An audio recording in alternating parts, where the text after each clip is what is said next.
नमस्कार, मैं डॉक्टर राकेश पाठक।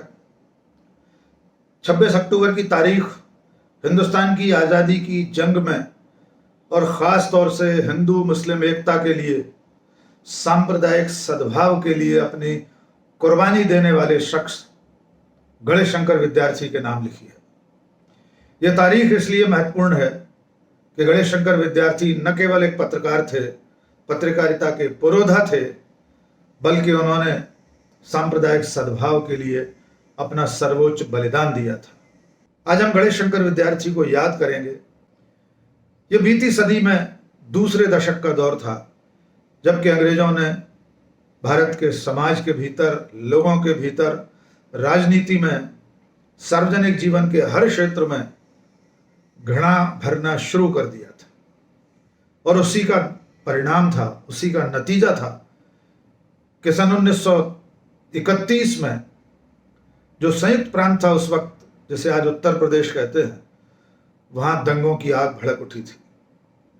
ऐसे ही मार्च के महीने में 1931 को गणेश शंकर विद्यार्थी, जो पत्रकार थे, 2 अखबार निकालते थे, प्रताप और प्रभा, लेकिन जब उन्होंने देखा कि उनका अपना शहर कानपुर दंगों की आग में झुलस रहा है, हर गली, हर मोहल्ला एक दूसरे की जान लेने पर उतारू लोगों की बौखलाई हुई बदहवास भीड़ से भरा हुआ है, तब गणेश शंकर विद्यार्थी अकेले, निपट अकेले अपने घर से निकले और दंगों की आग को बुझाने की कोशिश में जुट गए।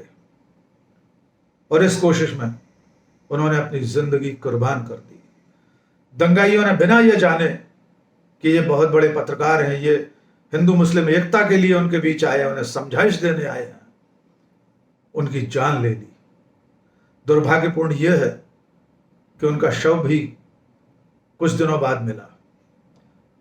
29 मार्च 1931 को कानपुर के लोगों ने उनको श्रद्धांजलि दी। गणेश शंकर विद्यार्थी महात्मा गांधी के अनन्य शिष्य थे, और जब गांधी को गणेश शंकर विद्यार्थी की हत्या की जानकारी मिली, जब उन्हें यह सूचना मिली कि वे दंगों को रोकने में अकेले उस भीड़ के बीच कूद गए थे और अपनी जान गंवा बैठे, अपना सर्वोच्च बलिदान दे दिया, तब गांधी ने कहा कि आज शहीद आजम भगत सिंह की आत्मा भी अपमानित और शर्मिंदा महसूस कर रही होगी। गणेश शंकर विद्यार्थी का भगत सिंह से भी सीधे सीधे नाता था। विद्यार्थी जो अखबार निकालते थे, प्रताप, उस अखबार में सरदार भगत सिंह नाम बदलकर बलवंत सिंह के नाम से लेख लिखा करते थे। सरदार भगत सिंह ने अंग्रेजों की आंखों में धूल झोंककर अपनी फरारी के दौर में पत्रकारिता भी की थी। वे लेख लिखा करते थे, अलग अलग अखबारों में उनके लेख छपा करते थे। उन्हीं सरदार भगत सिंह ने गणेश शंकर विद्यार्थी के अखबार प्रताप के लिए भी लिखा। गणेश शंकर विद्यार्थी ने अशफाक उल्लाह को भी अपने भूमिगत रहने के दौर में, जिस वक्त अंग्रेजों की पुलिस अशफाक उल्लाह को ढूंढ रही थी, तब विद्यार्थी जी ने उन्हें अपने यहाँ शरण दी थी, उनकी मदद की थी। गणेश शंकर विद्यार्थी ने राम प्रसाद बिस्मिल की जीवनी भी छापी थी। विद्यार्थी जी का जन्म इलाहाबाद में हुआ था 1890 में, 26 अक्टूबर के दिन, लेकिन उनका लालन पालन, उनका बचपन, प्रारंभिक शिक्षा मध्य प्रदेश के मुगावली कस्बे में हुई थी। जिस स्कूल में वे पढ़ते थे शुरुआती दौर में, उस स्कूल के हाजिरी रजिस्टर में उनका नाम लिखा हुआ था, और वो रजिस्टर अब भी संरक्षित और सुरक्षित है। चूंकि उनका बचपन मुगावली में बीता, इसलिए स्थानीय लोगों ने, साहित्यकारों ने, पत्रकारों ने लंबे समय तक इस बात के लिए संघर्ष किया कि गणेश शंकर विद्यार्थी की मूर्ति, उनकी प्रतिमा मुगावली में चौराहे पर लगाई जाए। स्थानीय विवाद के कारण बहुत सालों तक, बहुत लंबे अरसे तक विद्यार्थी जी की मूर्ति बनी हुई स्थानीय थाने के माल खाने में पड़ी रही। अंत में उसके लिए आंदोलन हुए, बहुत सारे लोगों ने आवाज उठाई, और तब वो मूर्ति वहां स्थापित की गई।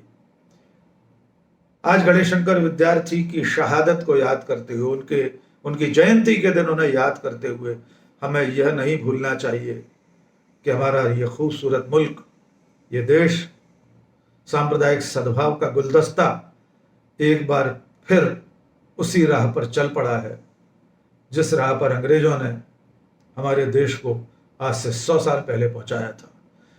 एक बार फिर सांप्रदायिक ताकतें, कुछ ऐसे समूह, ऐसे विचार समूह, ऐसे लोग सर उठा रहे हैं जो इस देश की समरसता को, यहाँ के सद्भाव को, हिंदू मुस्लिम सिख ईसाई एकता को तोड़ना चाहते हैं। और इसीलिए आज गणेश शंकर विद्यार्थी जैसे लोगों की फिर जरूरत है।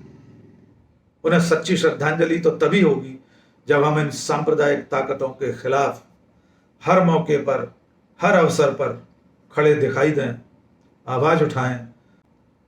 आज गणेश शंकर विद्यार्थी को याद करते हुए बस इतना ही। अगले किसी और वीडियो में किसी और मुद्दे पर बात करेंगे। बहुत बहुत शुक्रिया। जय हिंद।